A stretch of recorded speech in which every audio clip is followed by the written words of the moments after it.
Hai semua, nama saya Yuanyi dari 5 Amanah. Video ini adalah kajian kes sejarah tingkatan 5. Tajuk video ini adalah pihak berkuasa tempatan. Pihak berkuasa tempatan yang saya pilih adalah Majlis Perbandaran Ampang Jaya (MPAJ). Terdapat 3 objektif dalam video ini. Yang pertama adalah latar belakang Majlis Perbandaran Ampang Jaya (MPAJ). Yang kedua adalah sumbangan MPAJ kepada masyarakat. Yang ketiga adalah kepentingan penubuhan MPAJ. Untuk melakukan kajian ini, terdapat 3 kaedah kajian yang dijalankan. Yang pertama adalah kaedah melayari internet. Yang kedua adalah kaedah merujuk buku. Yang ketiga adalah kaedah akhbar. Mari kita mulakan. Apa itu Majlis Perbandaran Ampang Jaya? Majlis Perbandaran Ampang Jaya (MPAJ) merupakan sebuah perbandaran di negeri Selangor, Malaysia. Majlis Masyarakat Kerajaan Negeri (MMKN) Selangor telah mempersetujui bahawa tarikh Julai tahun 1992 sebagai tarikh perwujudan satu lagi pihak berkuasa tempatan PBT yang baharu. Oleh yang demikian, 1 Julai tahun 1992 adalah tarikh rasmi wujudnya Majlis Perbandaran Ampang Jaya (MPAJ). MPAJ juga diisytiharkan sebagai Bandar Bunga Tanjung pada 16 Ogos tahun 1993. Mengikut sejarahnya, terdapat banyak pokok bunga Tanjung di kawasan Ampang di awal pembukaannya. MPAJ terletak di dalam 2 pusat pentadbiran tanah dan daerah, iaitu Pejabat Tanah dan Daerah Hulu Langat dan Pejabat Tanah dan Daerah Gombak. Nama Ampang adalah berasal daripada pembinaan empangan oleh pelombong berbangsa Cina untuk bekerja-kerja pelombongan biji timah. Kepelatan sebutan di kalangan orang Cina menyebabkan perkataan empangan menjadi ampang. Sejarah Ampang juga berkaitan dengan sejarah Kuala Lumpur kerana dibangun oleh orang yang sama, iaitu Yap Aloy. Beliau merupakan pengusaha lombong biji timah yang berbangsa Cina. Fungsi MPAJ adalah memberi perkhidmatan perbandaran kepada masyarakat di kawasan pentadbiran.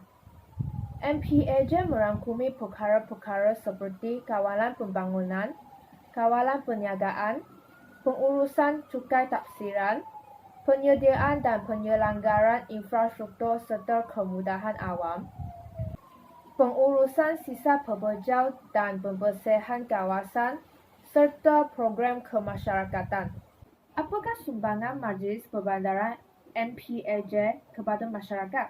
MPAJ sentiasa meningkatkan tahap kesihatan di persekitaran Ampang Jaya. Contohnya, MPAJ akan memperkukuhkan sistem jadual kerja kutipan sampah dan pembersihan jalan raya dalam masa yang tetap. Selain itu, MPAJ juga akan memperbaikikan longgang sekiranya terdapat sebarang kerosakan agar air dapat mengalir dengan baik. Pembaikan haruslah dibuat untuk mengelakkan sebarang resapan air berlaku di tanah. Tanah runtuh akan berlaku apabila kandungan air menjadi tinggi yang akan menyebabkan tanah menjadi tebu dan lembap, serta mudah bergerak seterusnya mengalir ke tempat lain sehingga cenderung menjadi tidak stabil. Paip air juga yang selalu ditanam di bawah tanah di mana sebarang kebocoran paip sukar untuk dikenal pasti. Oleh itu, sekiranya terdapat tanda-tanda kebocoran paip air, kita haruslah melaporkan kepada MPAJ untuk tindakan segera. Tuntasnya, kebersihan dan keindahan Ampang Jaya bukan sahaja dapat diwujudkan, penduduk tempatan juga dapat hidup dengan selesa tanpa kerisauan. Tambahan pula, MPAJ sentiasa menjaga kesihatan awam. Sebagai contoh, aktiviti fogging nyamuk dilakukan oleh MPAJ sebagai salah satu upaya untuk membunuh nyamuk dan jentik-jentik penyebab demam denggi. Kesannya, masyarakat dapat hidup dengan selesa dan risiko penjangkitan penyakit demam tinggi dapat dikurangkan. Sejajar itu, MPAJ juga sering mempertingkatkan kemudahan awam dan infrastruktur di sekeliling Ambang Jaya. Misalnya, jika terdapat jambatan pejalan kaki yang rosak, kita haruslah membuat laporan dengan MPAJ dengan segera supaya dapat diperbaiki. Dengan ini, pengguna jambatan pejalan kaki dapat diguna dengan selamat. Di samping itu, MPAJ juga sering memberi tindakan bantuan awal terhadap aduan kecemasan dan bencana seperti banjir dan tanah runtuh. Pelan pengurusan risiko bencana alam terbentuk sebagai paduan yang komprehensif kepada semua warga kerja MPAJ untuk berhubung dengan tindakan yang perlu diambil sekiranya berlaku kejadian bencana alam. Kepentingan penubuhan Majlis Perbandaran Ambang Jaya MPAJ kepada masyarakat adalah MPAJ telah memberikan bantuan dan meningkatkan taraf hidup masyarakat. MPAJ sentiasa memenuhi syarat rakyat atau menghulurkan tangan kepada masyarakat apabila mengalami masalah. Sekiranya masyarakat melaporkan isu-isu yang berkaitan kerosakan infrastruktur di sekeliling Ambang Jaya, MPAJ akan menyelesaikan isu tersebut secepat mungkin untuk memberikan persekitaran yang sempurna dan aman kepada penduduk setempat.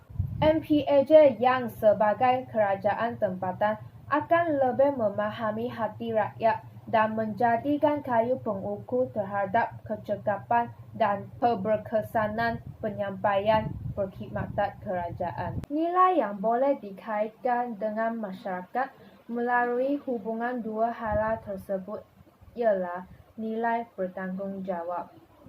Hal ini kerana pihak berkuasa tempatan, iaitu MPAJ, sering bertanggungjawab terhadap masyarakat. Peranan kerajaan tempatan merupakan kerajaan peringkat ketiga yang memberi kuasa untuk mentadbir dan melaksanakan tanggungjawab dalam sesebuah kawasan tempatan atau daerah kecil. Dengan ini, dapat menunjukkan pentadbiran yang lebih sistematik dan berwibawa bagi memajukan bangsa dan negara. Selain itu, nilai kerjasama juga dapat diwujudkan. Rakyat dan kerajaan tempatan haruslah saling berganding bahu untuk menunaikan tanggungjawab menjaga dan melindungi negara tanah kita. Kerjasama antara kerajaan tempatan dengan rakyat sangat penting bagi menangani sebarang masalah serta melahirkan masyarakat yang aman dan sentosa. Kedaulatan dibina berdasarkan prinsip kebebasan dan keadilan yang sentiasa memperjuangkan kebajikan dan kesejahteraan rakyat. Konsep kedaulatan ditarifkan sebagai kekuasaan tertinggi dan kewibawaan sesebuah negara yang bebas serta mempunyai hak untuk melaksanakan pemerintahan dan pentadbiran negara. Negara berdaulat mempunyai ciri-ciri tertentu yang menjamin hak dan kebebasannya. Antaranya adalah mempunyai pemerintah, mempunyai semparan, mempunyai perundangan dan mempunyai rakyat. Malaysia merupakan sebuah negara yang mengamalkan sistem persekutuan. Persekutuan bermaksud penyatuan beberapa buah negeri dan membentuk sebuah negara bersekutu. Pentadbiran kerajaan Malaysia dibahagi kepada 3 peringkat, iaitu kerajaan persekutuan, kerajaan negeri dan kerajaan tempatan. Kerajaan tempatan merupakan perantara antara kerajaan negeri dengan rakyat serta memberikan perkhidmatan kepada penduduk setempat. Kerjasama antara kerajaan persekutuan dengan kerajaan negeri penting untuk memastikan segala usaha pembangunan dapat memberikan manfaat dan kesejahteraan rakyat di seluruh negara. Pembahagian kuasa dalam sistem persekutuan menggambarkan kepentingan mewujudkan pentadbiran yang sistematik bagi melicinkan pentadbir urusan negara. Kesimpulannya, pemerintah dan rakyat negara haruslah bekerjasama untuk bertanggungjawab mempertahankan kedaulatan serta mengekalkan keunikan identiti negara bangsa Malaysia. Sekian, terima kasih.